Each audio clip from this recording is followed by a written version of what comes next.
Good morning 10th class. Today we will start with a new chapter 2 from macroeconomics, basic concepts of macroeconomics. Students, आप सबको पता है हम लोग morning to evening कितनी सारी फूड्स को कंज्यूम करते हैं, ठीक है। Now our topic is types of goods. Types of goods की अगर हम बात करें बेटा, गुड्स आर टाइप्स। जनरली बेटे पूरे चैप्टर के अंदर there are different type of goods, but in this topic I am going to discuss as well as intermediate goods as well as final goods. तो देखो बेटे, फर्स्ट इज इंटरमीडिएट और second क्या है बच्चों हमारी फाइनल।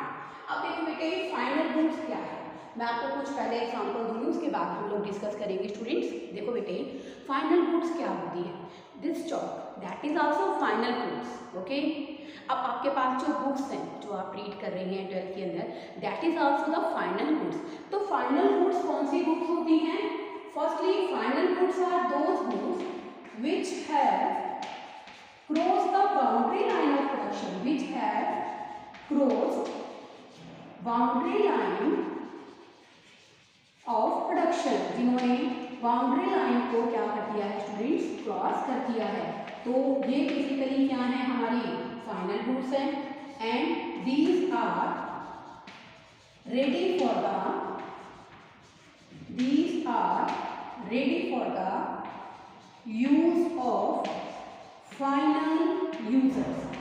फाइनल यूजर्स के use के लिए क्या है बच्चों, पूरी तरह से तैयार हैं।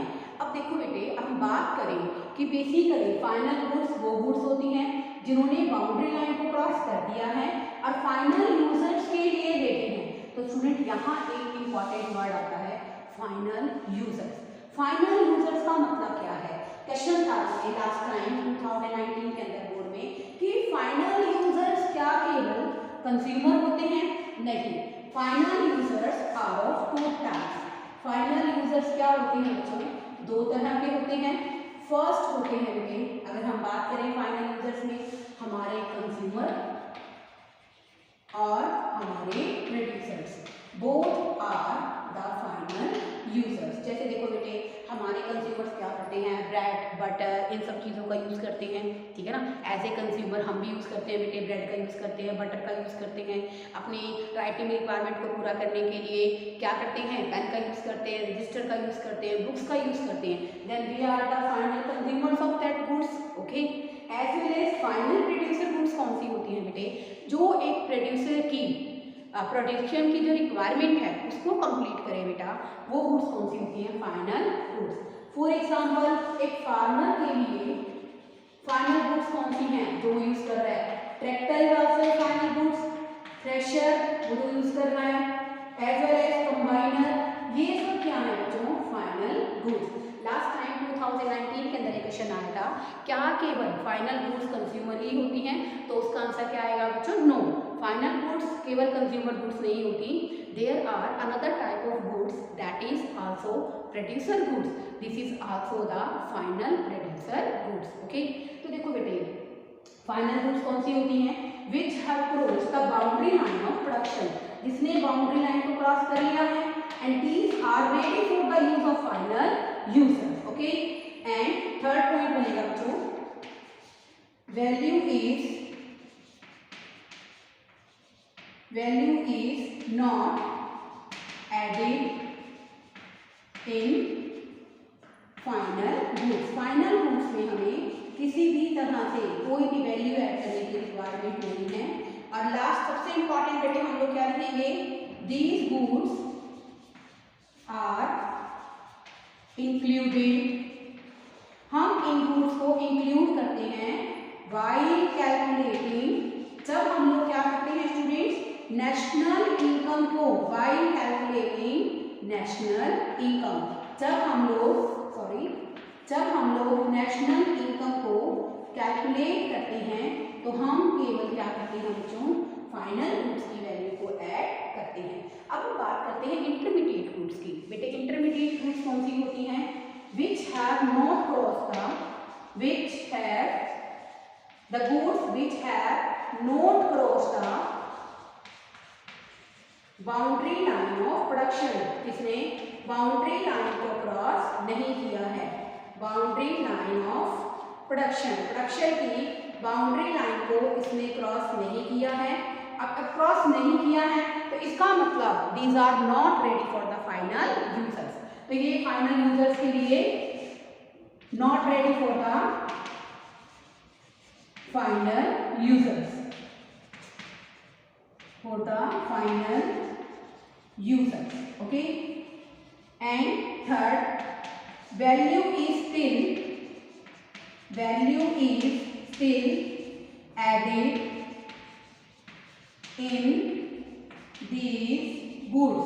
Value is still added in this goods का मतलब क्या है बेटे, जब तक ये गुड्स फाइनल गुड्स में कन्वर्ट नहीं होंगे, बाउंड्री लाइन को क्रॉस नहीं करेंगे बेटे, तब तक हम इनमें क्या करते रहेंगे, गुड्स के अंदर इसके वैल्यू को ऐड करते रहेंगे। जैसे मैं आपको एक एग्जांपल भी लेके समझाऊंगी। फोर्थ है बच्चों सबसे important, these goods are not included, these goods are not included while calculating national income। जब हम लोग नेशनल इनकम की कैलकुलेशंस करते हैं तब हम लोग इंटरमीडिएट गुड्स को ऐड नहीं करते हैं। क्यों ऐड नहीं करते हैं, इसके लिए मैं एक एग्जांपल बताऊंगी। मैंने कहा ना कि फाइनल गुड्स को तो हम लोग नेशनल इनकम की कैलकुलेशंस में ऐड करते हैं, लेकिन इंटरमीडिएट गुड्स को ऐड नहीं करते हैं, बिकॉज इंटरमीडिएट गुड्स किसका पार्ट है, फाइनल गुड्स का। इंटरमीडिएट गुड्स किसका पार्ट है, फाइनल गुड्स का। इसके लिए बेटे मैं एक एग्जांपल आपको डिस्कस करती हूँ। जैसे देखो बेटे, हमने 10,000 रुपए की वुड परचेज की, ठीक है, और 10,000 रुपए की वुड से हमने क्या किया, 10,000 रुपए की वुड परचेज की है, फाइनली उससे 20,000 रुपए का हमने क्या बना दिया स्टूडेंट, फर्नीचर बना दिया। ठीक है, तो फर्नीचर यहाँ पर बेटे क्या है, फाइनल गुड्स। फर्नीचर यहाँ क्या है बच्चों, फाइनल गुड्स। जब फर्नीचर हमारे यहाँ पर फाइनल गुड्स है तो बेसिकली बच्चों फाइनल गुड्स यानी कि इस 20,000 के अंदर 10,000 की वैल्यू क्या है, ऐड है। इसका मतलब क्या है बेटे, जैसे हमने 10,000 रुपए की लकड़ी खरीदी, ठीक है, 5,000 रुपए का हमने कारपेंटर को पेमेंट की, 5,000 रुपए की उसकी मोल्डिंग की, उसकी फिनिशिंग के, ठीक है ना, उसके बेसिकली जो उसके ऊपर हमने कलर कराया उसके लग गए। तो इसका मतलब क्या है कि इस 20,000 में 10,000 ऑलरेडी क्या है बच्चों, ऐड है। इट मीन्स इंटरमीडिएट कॉस्ट या intermediate value of goods is already added in a final goods. जब इंटरमीडिएट गुड्स की वैल्यू फाइनल गुड्स के अंदर ऑलरेडी ऐड है तो हमें, अगर हम गलती करते हैं कि हम फाइनल गुड्स की वैल्यू को भी ऐड कर लेंगे, इंटरमीडिएट को भी ऐड करेंगे, तो इट मीन्स क्या है कि हमने एक मिस्टेक की। वो मिस्टेक क्या है, double counting of a single goods, यानी कि हमने एक ही वस्तु को 2 बार कैलकुलेट कर लिया। This creates the problem of double counting. इसके कारण बेटे डबल काउंटिंग की प्रॉब्लम्स क्रिएट होती है। That's why it is necessary for that we have to distinguish between intermediate और फाइनल गुड्स, बिकॉज अभी if we want to avoid the problem of double counting, this is necessary to make a difference between intermediate और final goods। अब देखो बेटे, इसके अंदर कोई भी वस्तु बेटे, आप किसी पर्टिकुलर गुड्स को ये नहीं कह सकते कि this is an intermediate and this is in final. No, it depends on their end use. कोई भी वस्तु फाइनल है या इंटरमीडिएट है वो किस पर डिपेंड करता है बच्चों, उसके एंड यूज पर। What is the meaning of and use? And use क्या है? एंड यूज है बेटे एक प्रिंसिपल बेस है, ठीक है ना, एक मुख्य आधार है जिसके आधार पर हम लोग क्या करते हैं, प्रिंसिपल बेस है जिस बेस के ऊपर हम लोग किसी वस्तु को इंटरमीडिएट या फाइनल गुड्स में डिस्टिंग्विश करते हैं। तो एंड यूज पर डिपेंड करेगा कि कोई भी वस्तु इंटरमीडिएट है या फाइनल है। जैसे इसके लिए हम लोग एक एग्जांपल लेते हैं। देखो बेटे, जैसे मिल्क वेंडर है, ओके, मिल्क वेंडर क्या करता है, मिल्क सेल करता है। अगर वो बेटे मिल्क पर्टिकुलर किसी हाउस होल्ड को आपके घर पे या मेरे घर पर देकर जाता है, that is the final goods, क्योंकि हम लोग मिल्क को क्या करेंगे, खुद अपने कंजम्पशन के लिए ले रहे हैं, ठीक है, तो वहां पर बेटे मिल्क हमारे लिए क्या है, फाइनल गुड्स है। At the same time the milk which is purchased by the sweet maker, अगर उसी मिल्क को बेटे स्वीट मेकर यूज करता है that is known as intermediate because he is using the milk for the making of sweets, क्योंकि वो milk का use किस लिए करेगा, मिठाई को बनाने के लिए करेगा। मिठाई बनाने के बाद वो उसको बेचेगा और क्या करेगा, इनकम जनरेट करेगा। That's why we can say that the same thing will be intermediate for the one person and at the same time it will be final good for the another person। एक example और लेते हैं, जैसे sugar है बेटे, हम लोग sugar is used by the household is considered as a final goods, क्योंकि हम लोग शुगर का अपने डोमेस्टिक पर्पस के लिए यूज कर रहे हैं। तो शुगर वहां पर क्या है बच्चों, एक तरह से इंटरमीडिएट, शुगर वहां पर हमारे लिए क्या है, फाइनल गुड्स है। If the same sugar is used by the baker, अगर बेकर क्या कर रहा है, बेकरी वाला बिस्किट्स बनाने के लिए शुगर का यूज कर रहा है, that it is termed as a used in the process of biscuit production as a raw material. तो हम उसको बिस्किट प्रोडक्शन में एज ए रॉ मटेरियल उसका क्या कर रहे हैं, यूटिलाइजेशन कर रहे हैं। That's why it is considered as a intermediate goods. So we can say that the same thing may be intermediate, may be final. अब हम बात करते हैं बेटे कि जैसे एक एग्जाम्पल और लेते हैं ताकि आपको क्लैरिटी आए। सच टाइप ऑफ एग्जाम्पल, आपकी बुक का एग्जाम्पल ले लेते हैं। The pages which is used bye a student for making notes for preparing lecture, that is a final consumer goods, क्योंकि फाइनली वो उसको अपने जो कि लेक्चर प्रिपेयर करने की रिक्वायरमेंट है उसको पूरा कर पा रहा है। But that is the same pages are used by the publisher for making books, अगर वो बुक्स बनाने के लिए उन्हीं पेजेस का यूज करता है, then it will be considered as a intermediate goods। तो बेटे बेसिकली हम लोग क्या जानेंगे इस बात से कि सेम थिंग इंटरमीडिएट भी हो सकती है, फाइनल भी हो सकती है।